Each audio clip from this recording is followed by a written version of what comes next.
Hi. Hi. I have a good friend of mine, Nikki, on the sofa. In the hot seat. In my seat. In your seat. Maybe I should start this. Go on, it's your show. Joke. Go on. Do you know what you literally just do it? Don't, because my parents made me do stuff. That sounds really dodgy in front of the camera when I was a kid. And they'd be like, pretend we're not here. And I'd all be just at the camera. Stop looking at me. But yeah, Nick is on the sofa with us today to share her nuggets as a mummy. On the KOTOT hot seat. We've got my son in the room today, who's currently occupied by a tablet.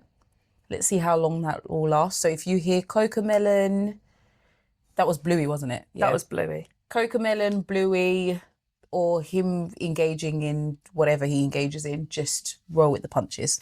It's fine. He's happy. He's supposed to be sick, but he's clearly not. Anyways. It's all right. So, all about you now. Nikki. Yes. Mummy of one. Mummy of one. Tell us a bit about you, about your baby. So I have a 6-year-old called Odin. Yeah. And he goes to school with Esme. And that's how we know each other. He was a surprise baby. Alex and I had only been together for about 5 months when we fell pregnant with him. Yeah. You're having a good 5 months, aren't you? Yes. We're enjoying ourselves. But Alex, when we met, Alex had sort of hinted that he didn't think that he would be able to have children. Mm-hmm. And I was sort of I was 28 when we met. Yeah. And I was a bit like, well, okay, like obviously your clock starts ticking. Yeah. And I'd kind of, I think I'd spent... You're still in the green zone. Yeah, no, you are. But I think like when you meet somebody... Yeah. And like you plan on the ideal of moving in, getting married, doing all of that stuff first. Yeah. So it was like, if we were talking about kids, it was probably going to be sort of 5 years from then. Oh, okay. Which would have put me at sort of 33, 34. And then if we were going to struggle, however long if we were going to do IVF or whatever, that would have been the plan. But you really thought about it, like. Well, he told me pretty much on our first date. Oh, okay. That he had tried having children before with like previous partners. Yeah. Had gone to sort of through the IVF process to a certain degree, and just sort of thought that it wasn't going to happen for him. Yeah.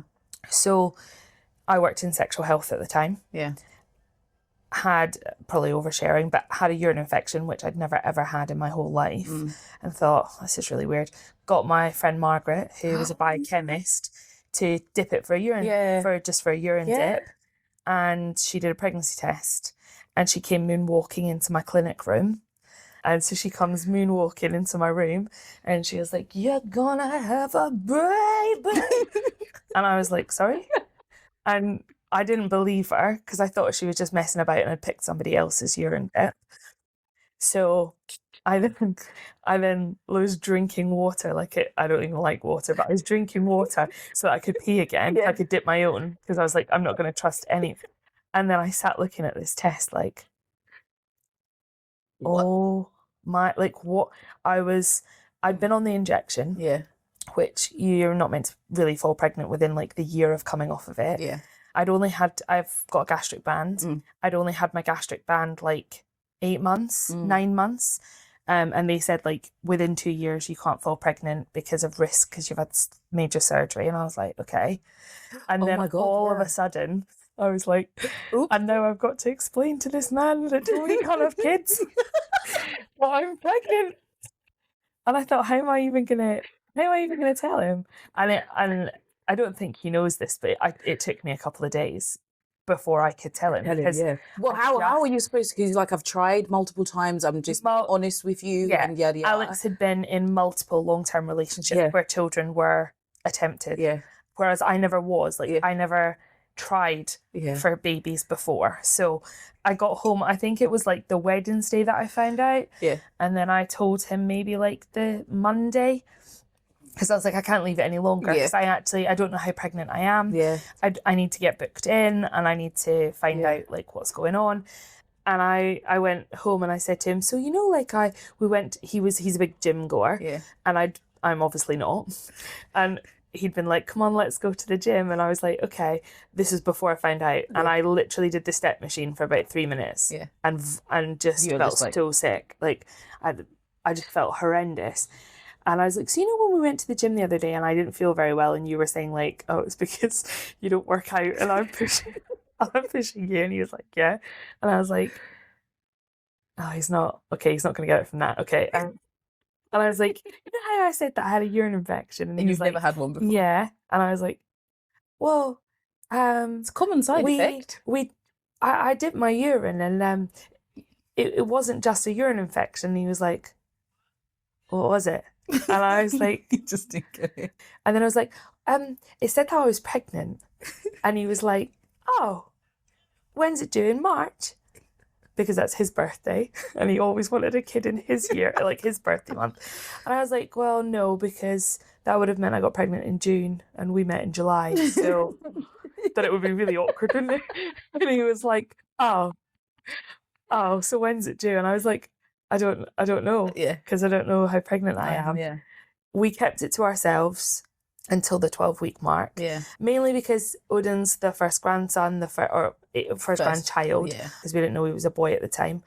And I kind of felt a little bit like if something was to go wrong, I think because of my job, I see a lot of miscarriage, I see a lot of ectopics, I see a lot of problems in pregnancy. Yeah. I just kind of thought, do you know what, if I tell my mum and dad, tell my sister, tell my brothers, and then that's so many more people that I have to tell if anything goes wrong. That I just... And you need to process. It's not something that you had planned. This is something that's just been sprung on you. Even if it's a good thing, it's like... Exactly. And telling my parents that I'm pregnant with a guy that we've been with for we've been together... 5 months. Not even 5 months. Yeah. I was a little bit like, oh... But, I mean, my parents love him more than they love me, I think. So I was very lucky in that instance.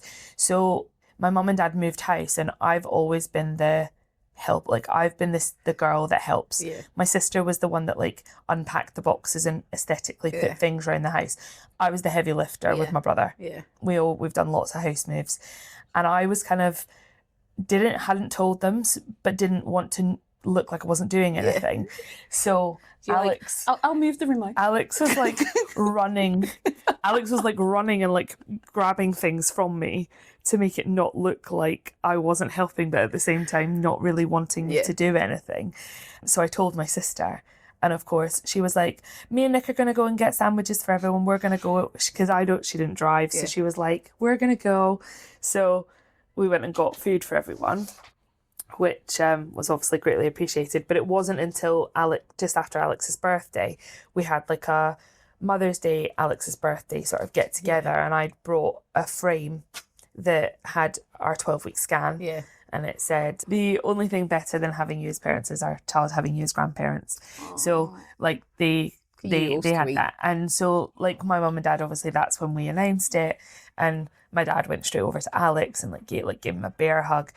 And Alex is from I don't want to say a culture, because I'm sure there are within his culture. Yeah. He's from St. Lucia in the Caribbean, as you know. But his family, they're not a cuddly, kissy, whereas my family are very, very cuddly. Yeah. So he bear hugged him, and he was like, I'm so excited for you guys' road, which was a really, really good response to a surprise pregnancy. And I worked in A&E as well at the time, so I was still doing 1 night a week in A&E and 4 days in sexual health. So I had not that a lot of people probably know much about pregnancies, but I had an anterior placenta, which means it's at the front, which means I didn't feel any kicking. So once a week I'd just stick the probe on, have a quick check, make sure his heart looked okay. That's all I really looked at. And he was really keen to find out what we were having. And I was really keen not to, because I thought this is probably our one and only. And there's not many surprises that you get in life these days. So pretty much. Even though it's 50-50, it's like, it's legit. It's still a surprise. No clue It's what still you're a getting. surprise. And I was really anti it. He was really for it because he really wanted a boy. Yeah. And I think he was a little bit more keen to find out, which I wasn't. And then I put the probe on my tummy, and obviously, yeah, kind of ruined it a little bit. I mean, I'm not a sonographer, Yeah. but I was pretty sure that I could see what he was. So then I said to him, look, we're going to have to go and actually find out now, because I don't know if I've seen something. And I got in trouble from him because he told me, stop scanning yourself. Because if something was wrong, oh my what are you gosh, going to do? Like, what are you going to do? Yeah, what put that on, and then you find out that he hasn't got a heartbeat. Like, you shouldn't be doing. You shouldn't, and we shouldn't. Which is do a fair it. point. We shouldn't do it. And I told him I stopped, which was obviously not the truth. So I ended up having to spend 50 quid to find out something that I knew. And kind of not pretend to be surprised, but like, I guess the confirmation of being surprised that we were having a boy.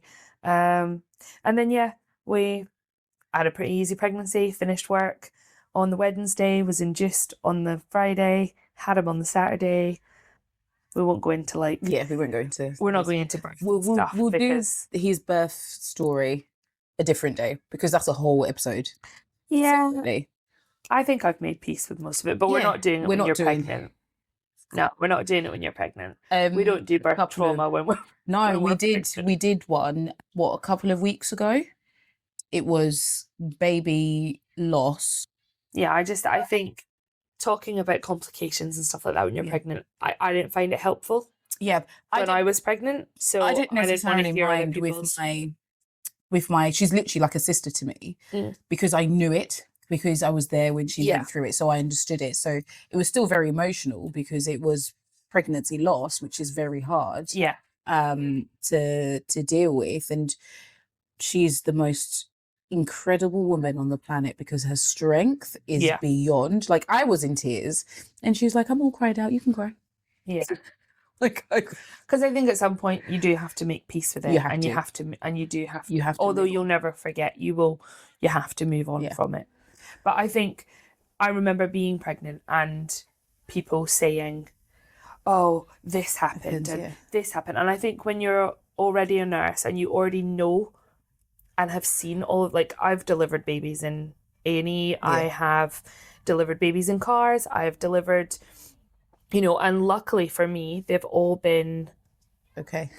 Yeah. Like, the deliveries have been relatively stress-free, relatively, complication-free. Yeah. Because I'm not a midwife. Yeah.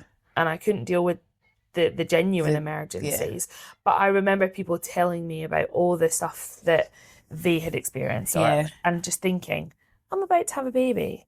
The last thing I want is you telling me all these things that can go wrong, and reminding me of all the things that could go wrong. Because actually, I just want to go in, have him, and go home. Because you're a nurse, you see when it goes wrong, and I don't think it's spoken about enough. Yeah, about how many miscarriages actually happen. Yeah, how often it happens. Yeah. It's more common than not. Yeah. Which is, I only found that out once I started having kids, and right now, majority, I would say probably 80% of the people that I know have had children in one way, shape or another. And out of my entire friendship circle, when we all started having kids, there are only 2 people that have never had a miscarriage, is myself and one other friend. Yeah. Everybody else has had, and it was just so shocking. I'm just like, out of a group of more than 15 women. Yeah. Every single person has had one except for 2, which is... But they don't promote when they talk about women having babies. Yeah. They don't talk about all the complications and all of these things that, it's actually a really dangerous thing. Even in, I know that we've been having children for eons and, it's a miracle each time it happens. And, there's women in camps and, having babies, but actually, even with the best medicine in the world and the best healthcare system in the world, is still a really dangerous thing for women to have. Yeah. And we don't talk about that. But I see, like, I think probably a darker side. Yeah. Because people don't come to A&E yeah. just because they're happy because they're pregnant. And it's quite difficult because you have to remember that it's not just the physical symptoms that they're coming in with. Yeah. There is a whole lot of anxiety. There's a whole lot of the emotional side of it, which is quite hard when you've got 150 people in the department. It's hard to remember that, at 9 o'clock at night, you're coming in with PV bleeding. You think you're having a miscarriage. And my response is, you need to come when EPAU's open. You need to go home and manage this yourself. Because in my head, I wouldn't want to be sitting in a hospital if it was me. But that's because probably because I'm a nurse, that I would rather be at home. But actually, a lot of these people, they don't want to be at home. They want to be somewhere where they feel, I guess, safer from a medical point of view. And if they can't cope with the pain, they're already here. They can't cope with the bleeding, they're already here. Because I didn't know that once that process starts, you can't stop it. No. I had no clue. And there's no way to know who will and who won't. And you could have had 7 normal pregnancies and then have... It's completely random. You don't know what causes it. Nobody knows what could have caused it. Nobody knows why it's happened. And once it started... I've taken someone into hospital and they were going through it. And it was when I was pregnant with Eli. I took someone in because they were talking to me and obviously they know I was going there. They just literally were like... yeah, I'm having it. And I just went, what? Get in the car right now. Let's go. Because I've never gone through that process before. And I'm panicking going, oh my God, oh my God, oh my God, oh my God, oh my God, oh my God, oh my God. But they have been through something similar. So they know. They're like, there's no point. I was like, no, you've got to go right now. Yeah. And I went into A&E screaming, going, you need to. And obviously, like, I'm a pregnant woman. So they're like, oh, here she goes. The nutter's coming in. Was it me? No. Is it me? And I'm like, we've got a hormonal one coming in. just let her have her moment. But it was just interesting because, so I'm like shouting at the doctor, bless her. And I was like, do something. And she was like, we can't do anything. Even at like 19 weeks. There's nothing they can do. And I didn't know that, which was a massive shock and a surprise to me. Yeah. That once that process starts, again, it's nobody's fault. No. You have no clue why it's happened. You could have it and then you could not have it. You could have you can have like 100 kids. Yeah. Perfectly. Yeah. No complication whatsoever. And then the 101st one. 101st? That one. 101st. 101st one. I'm pregnant. So my brain doesn't work anymore.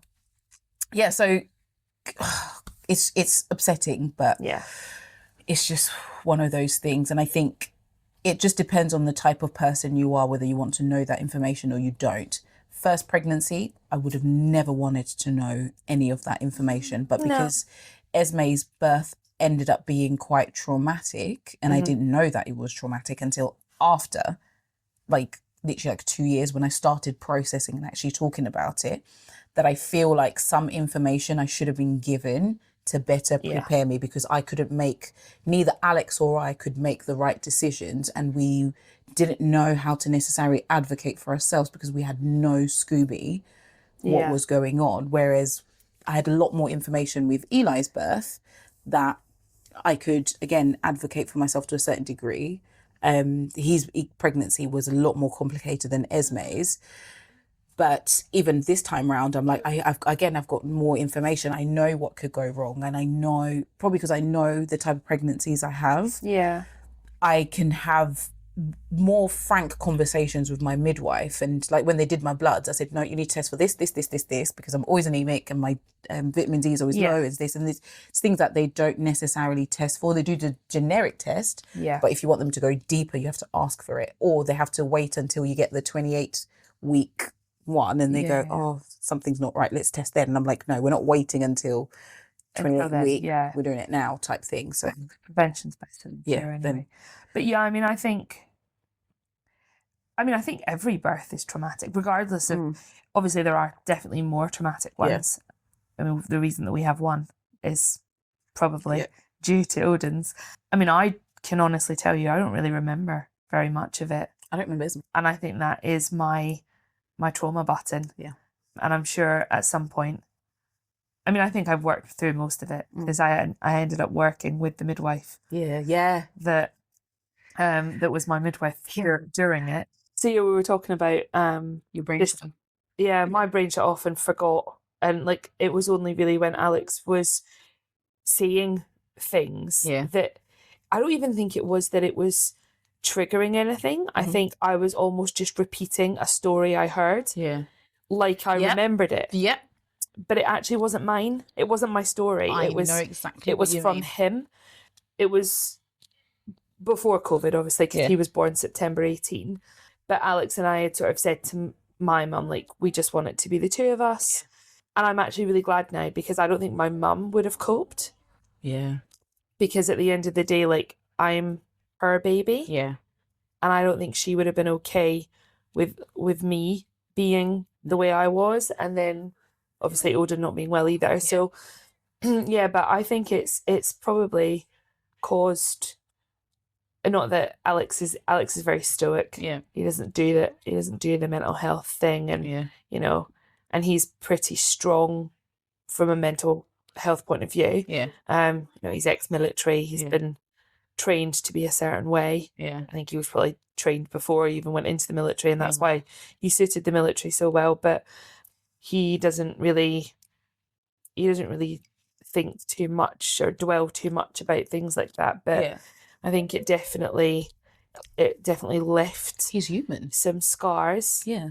And he was very quick to say, I don't ever want to do that again. Yeah.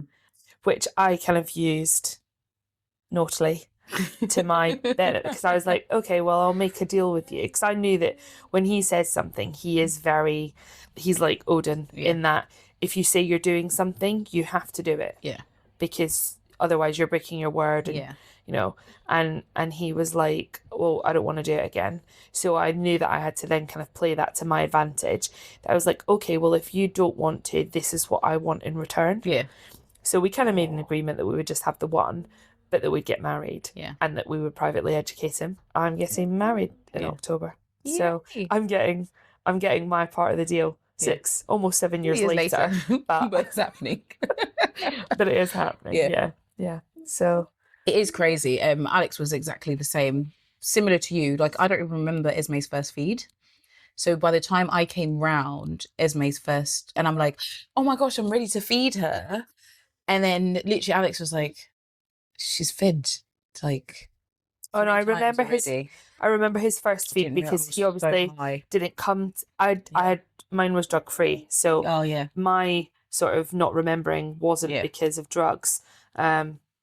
I remember feeding him, and then obviously not ever not feeding him because he was just, because I didn't have Esme forever, because it was had her, and then they gave Alex the baby and said, Daddy, you need to go, we need to save Mum's life. So that is trauma to Alex, because that's literally what they said to him. They're like, take the baby, get out of theatre, we need to save Mum. And then he remembers he said all he could see was just a pool of blood everywhere in the theatre, and these people, and you know what it's like in the theatre, it's like masks and all of this. He doesn't he can't see people's faces, and he's just ushered. Alex had never held a baby either, so he's there like, he's like, what do I do if the baby cries? What do I do? And all of this stuff. My mum had been kicked out, so my mum's not even there to help because she was a drama queen. And then I remember waking up in recovery, so they didn't even put me where Alex was with the baby. They put me into recovery. And I woke up and I was like, number one, where am I? I'm so confused. I'm in so much pain. And then even after that, so because I was in so much pain, they pumped me with more drugs. And then took me to see the baby. Guess what? And I'm like, and they're like, feed the baby. I'm so out of it. So when I came to, like 3-4 hours later, I'm like, oh my gosh, I want to see my baby for the first time. And they're like, yeah, you've been here for like 3 hours, love. You had the baby yesterday. I mean, I was quite lucky, as much as I was awake and aware throughout all of it. But my basically, Odin, when he was born, I was given a very quick option of, you're going to deliver, you've got 3 pushes because he's not breathing. If you don't get him out, we're going to take you to theatre and cut him out. Yeah. And my brain went into, we live in a 3rd floor flat. I can't have a C-section because Alex goes back to work next week. So I'm going to be stuck in a flat. So I was just like, I'm just not having a C-section. Yeah. And my mum had had 3. Yeah. I was an emergency C-section. She had my brother, but probably shouldn't have had him naturally. It was before VBACs were probably allowed and thought through. And then my brother and sister, younger 2, were planned or elective, which doesn't really make sense because no one elects to be cut open, do they? Like, I was like, oh, that sounds good. But heavily suggested. I remember my mum having, because there's, like you with your brother, there's almost 12 years between me and my youngest brother. And I remember my mum having her C-section and how my mum's tough. So to see her struggling with being able to even open a door or lift the baby or do anything, I knew that wasn't for me. Yeah. Like, that's not for me. And obviously being bigger, it brings a whole load of more complications of general anaesthetics, and I didn't have a cannula in, I wasn't prepped for theatre, I hadn't had an epidural, it would have been that they knocked me out, and the risk then of, I remember my mum telling me, obviously helpfully, but when I was pregnant, her saying, like, for the first 2 weeks, because I'd had an emergency C-section with you and they literally knocked me out, and when I came round they handed me this baby and I went home with it, she said for the first sort of 2-3 weeks I was convinced that you weren't mine and that someone was going to come to the door and say, we've made a mistake, we've given, your baby didn't survive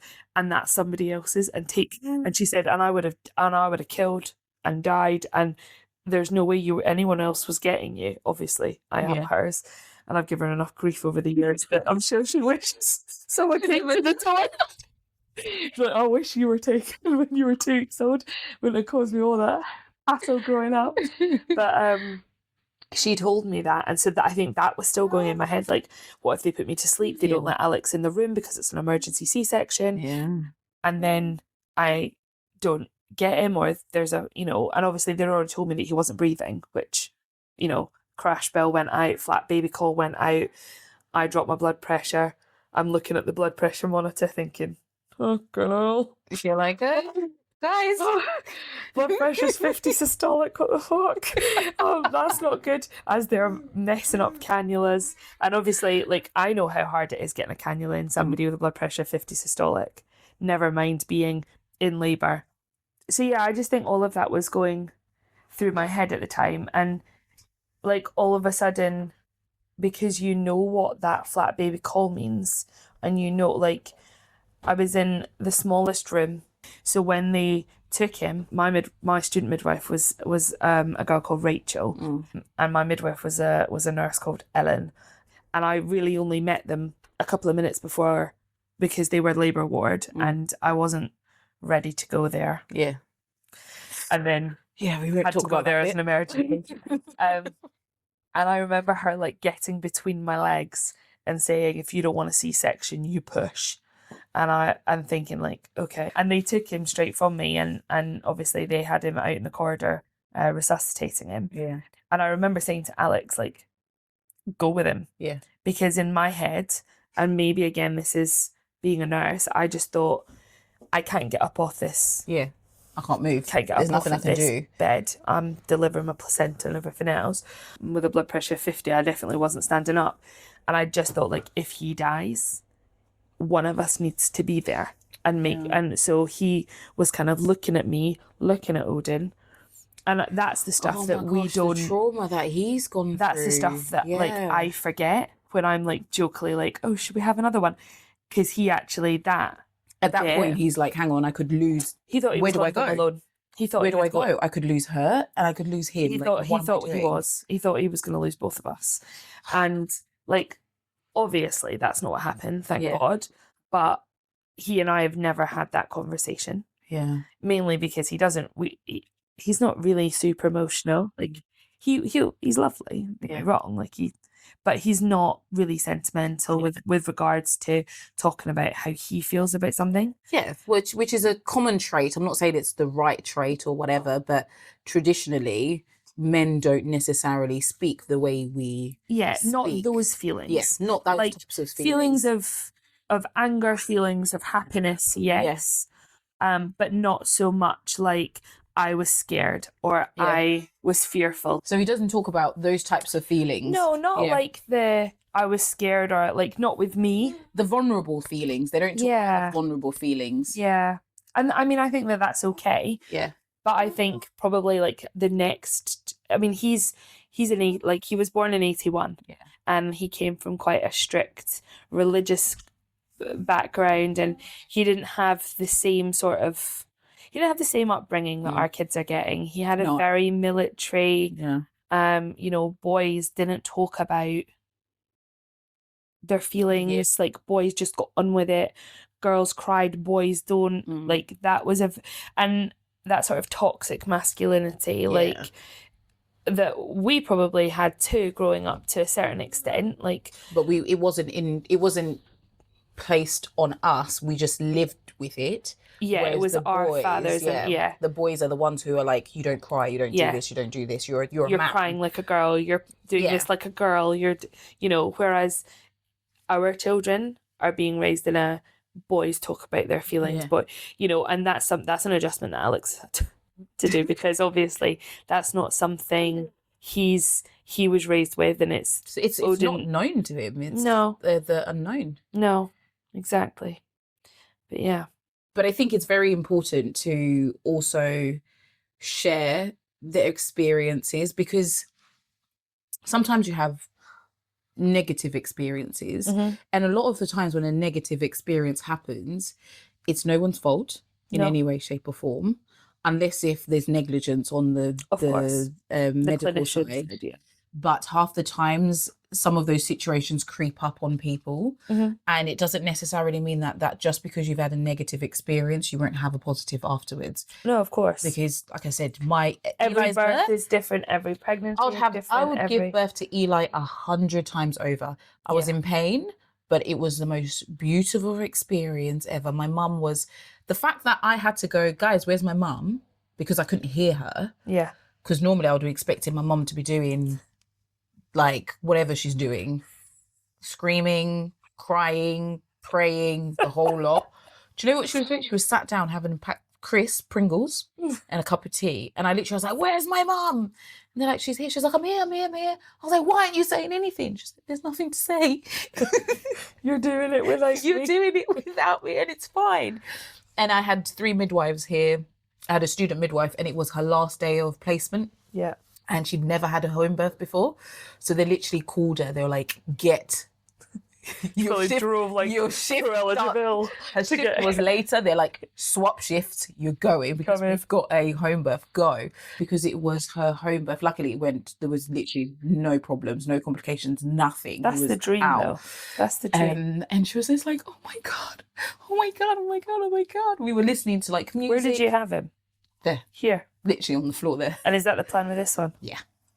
Back there. This time we won't have fire on. Because we're in August. No.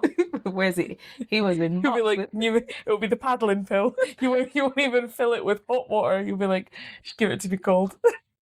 I need to be in water. Oh, I hate water during labour. I cannot stand it. Do you know what? I absolutely hate a bath, but that's the only time. Yeah. Because I think we'd made the decision that I'm not very good on opiates. Yeah.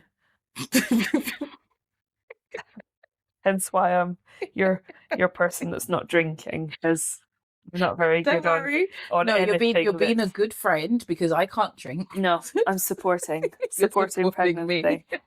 But yeah, I'm not very good on anything really. I've never done drugs. I'm not a big drinker, and I'm not very good on even medication, pharmaceutical. Yeah, I literally take paracetamol and that's it, and that's all I had for Odin's.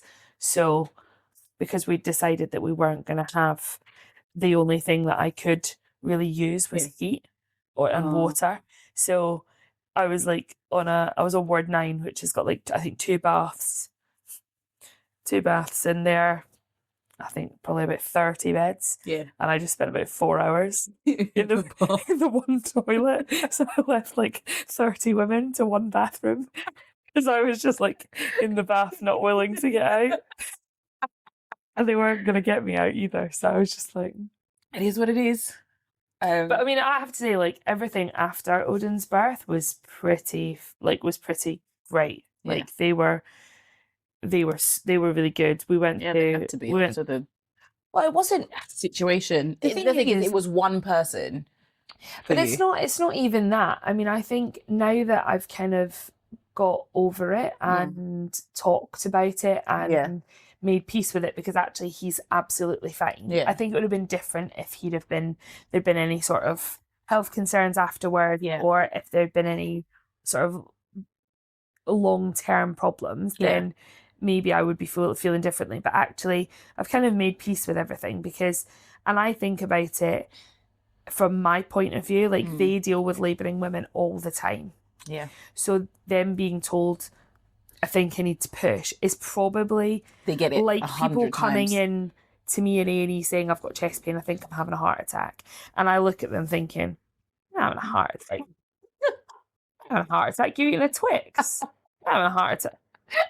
People are having heart attacks and stand in front of me on social media taking a picture of their cannula eating a Twix. That's not, but then that's maybe me being a bit complacent because when I've seen genuine, MIs going into cardiac arrest or whatever, like the big sick people, I've then made a mental note of what they look like and present like. Yeah. And that's not always the same. Yeah. Some people do come in and say, I've had a bit of chest pain for the last couple of days.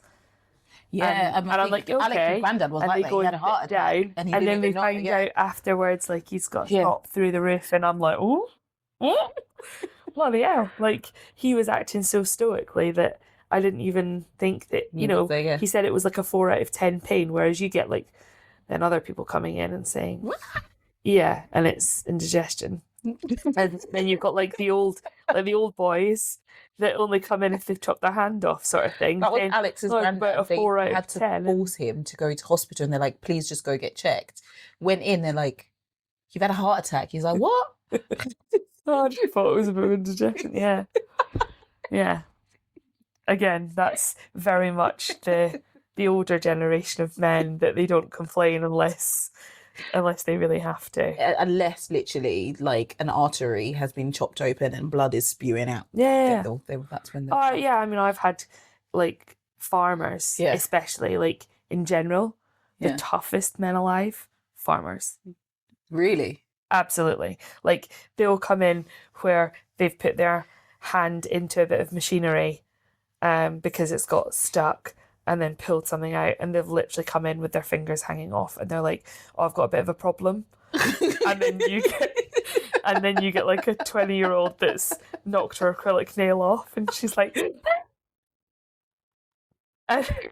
or like horsey people. Horsey people are really, really strong people, where they'll have been like kicked in the chest by a horse, and they've got like a full-on hoof print, and they've fractured like 9 ribs, and they'll walk in. And then you've got people that have, twisted their ankle and need to be brought in on a horsey stretcher. People. So it's that whole process where you just never know.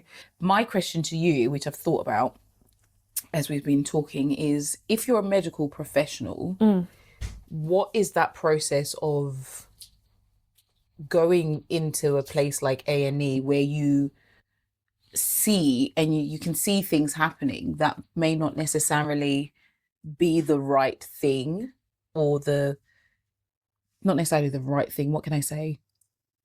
The standard. Let's say, like you said, you saw your blood pressure at 50.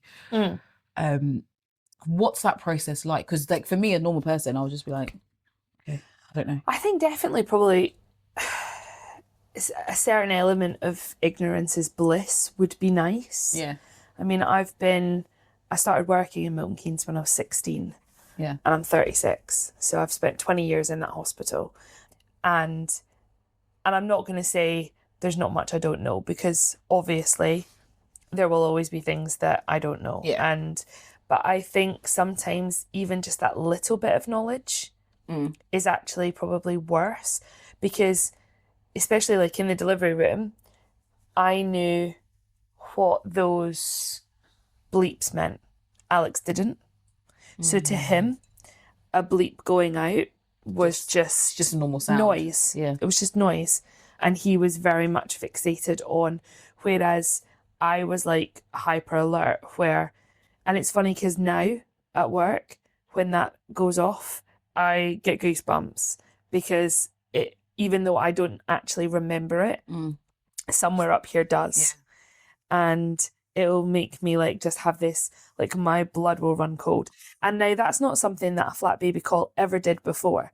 Like when you heard the obs and gynae bleep go off with the flat baby or obstetric emergency, you'd kind of go, oh shit, I hope they're okay. Like, you know, the same way as you would do if a cardiac arrest bleep went off somewhere else in the hospital, you'd be like, oh, I hope they're all right. Like, I hope it has a positive outcome. Yeah.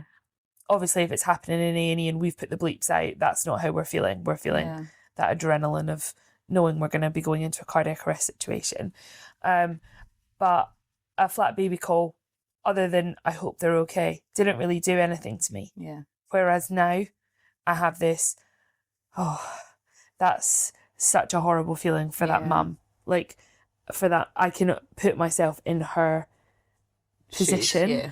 And feel like I hope that there's a positive outcome, and that's not going to be a really horrible because it's a scary thing to go through. And we, like you said earlier, we don't talk about enough. We don't talk about any of it enough. All the complications, the risks, the this, the that. And it's not even just the pregnancy and the delivery, it's post-delivery. And then you've got all the risk things that your child could develop. Like you were talking about him having hand, foot and mouth, like okay, that's a virus, but actually there's so many things that, and I think I work in kids A&E as well as in adults A&E, but I'm an adult nurse. I work in kids sort of if they need me and they're short, but because I didn't do children's nursing, I never really knew all the conditions children could be born with, and all the things that can go wrong once you've had them, if there's any things that they catch, if there's things that they develop. And I think that also made me like, that was after. It was kind of after having Odin that it made me realise how lucky I was to have this healthy baby that didn't have any problems. That, I breastfed him like you did yours, and we had a really, really easy journey. I was very lucky. My best friend had my godson 3 years before Odin, and then she had twins the year before I had Odin. So I'd kind of watched her for a year tandem. It's not even tandem feed when it's three of them. I don't know what you call it if it's three, but she had 2 boobs and 3 babies and she was like a dairy cow, bless her, but did it with such, slung them, took him to nursery, feeding them while she's walking them. So like she just absolutely took it in her stride and made it look the easiest journey. I'm sure it wasn't. And now they are they're older now. So they're now 7 and 9, or 2 7-year-olds and a 9-year-old. But I remember saying to her like, oh, I'd really like to breastfeed, and she's like, yeah, obviously. I've been breastfeeding for the last 3 years. Obviously, you're going to breastfeed. And I was like, yeah. And then in my head, I kind of had like, oh, I'm not going to be able to cop out, even if I don't. Like, if I don't want to. Yeah, even if I'm struggling, because she's going to be around like, right, this is how you do it. And she's going to be manhandling, And I remember calling her it. Nipple out. Yeah, show me what the problem is. The baby's nose. You're not holding him properly. And is he latching properly? And I knew that if at 2 a.m. I had an issue, if I called her, she'd likely be up feeding one of them anyway. So so I had a very good sort of, I don't want to say teacher, but maybe like a mentor. When it came to, it was just part of your support network that was already. She was the only friend I had that had a baby or babies recently. I had friends that had kids when we were like 17. But by that point, they were like 10. Anymore, They're not kids. They didn't breastfeed because they were 17, and it wasn't really a thing. Yeah. Or it was a thing, but they were 17, so Yeah. they didn't do it. You know, that then when I started feeding Odin, we had such an easy journey, you know. Yeah. I was really lucky, never had mastitis, didn't ever have problems within latching. Like I was saying earlier, I fed him till the day before his 5th birthday, which you're way braver than I am. But I did do it through COVID. True. It was over COVID. I worked as an emergency nurse. I was working because Alex wasn't working. Yeah. I was an essential worker. He wasn't. So he was home with Odin. Yeah. And work was busy. Yeah. Always busy. And I had to suddenly sort of fund 2 incomes on one person. I ended up working sort of 5-6 nights a week from mat leave. Yeah. Wow. And breastfeeding, which was a very big adjustment for both of us. Yeah. Because I went from being the one that was at home that, you know, worked 2 nights a week when I went back, living the life of bloody Riley. 2 nights a week. What a joke. I should have really taken full advantage of that. Oh, man. And then he was working sort of 5 days a week. That when COVID came round and he didn't have a job anymore because the job he was doing kind of dried up and there was nothing else. He then took over sort of my role as mum or stay-home parent. Yeah. And then I became the at-work parent. Yeah. Which he's, like I said, from a very, you know, a man's a man, a woman's a woman kind of background, that for him to allow his partner to go to work was quite difficult for him to adjust to. Obviously, nobody wants to work 6 nights a week, so I was a bit like... But you kind of didn't have a choice because it wasn't COVID. It wasn't a choice. You were called and you had to go. Absolutely. There was you know, no if anything, choice. Thank you for doing all the stuff that you did during that time. God. Anyways, and I've never had COVID. That's good. Have you had your jabs? I've had my jabs. That's good because I didn't have any jabs. I've had all my again that was Alex. I've had all my jabs, and I was classed as an essential worker because of the industry I was in. So we had to test, and because we had to go into work. Yeah. So we had to test. Because what was it, office based? It was office based, but the company I worked in was infrastructure services. So we had the roads and stuff, and because of the hassle of, you know, the pressures that were on the NHS and whatever, our company was commissioned to help start transporting some of the bodies because the NHS couldn't cope. So we became all essential workers. Absolutely. So we had to, because I had to go in, not all the time. We had to test regularly. So literally I had a box of tests delivered at home and we had to test every 3 days. Yeah. Especially if you were going out. It was like just constant stick. I mean, thing up your nose. I don't think the full sort of I don't know what the word is, sort of backlash, but not really backlash, but like I don't think we're going to see what the COVID consequences has done of COVID for quite a long time. Because I mean, Alex just didn't leave the house because he didn't get any of his jabs because he was very against them not really doing any tests on anybody, and then just you know, it started injecting people, which is hard. So he didn't want to do that. Nowhere. Yeah, he didn't want to do that, so he kind of just didn't really leave. I obviously was at work most days in the thick of it because we were in ED. So I kind of thought he was 1.5 when the first lockdown happened. And I thought I wanted to go to 2 anyway, breastfeeding. But then I kind of got to 2 and I was like, oh, why would I stop now? Because if I catch COVID, his best immune system sort of response will be lateral transmission from me through my antibodies. So just continue. And it kind of went from everyone being like, oh, wow, you're doing really well breastfeeding, to sort of the white people dropped off and being like, He's getting a bit old for that. And the only people that were still like, yeah, breastfeeding were like my African friends that were nurses. Yeah, and then it got to 3 and they were like, nah. That boy's gotta get off. And I was like, oh, but he still likes it. And even now, like we did one of those Facebook like ask your kid things. And I was like, what makes you really sad? And he's like, I don't get to drink bubbles anymore. And I'm like, babe, you're almost 7. You're almost 7. And he's like, yeah, but it made me really happy and I liked it. And he's like, I still like them now. And I'm like, yeah, but not anymore. Yeah, that means me and you were breastfeeding at the same time. Yeah, we were.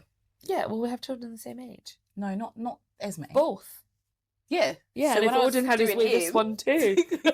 But luckily, the day before he started school, Yeah. literally the day before he started You school, were like, and he went, I think I'm a big boy now, stopped breastfeeding and took his nappy off, because he was still in a nappy. Was he? Because No, overnight, he wasn't. overnight, because he would feed overnight. But anyways, thank you, my lovely. Thank you.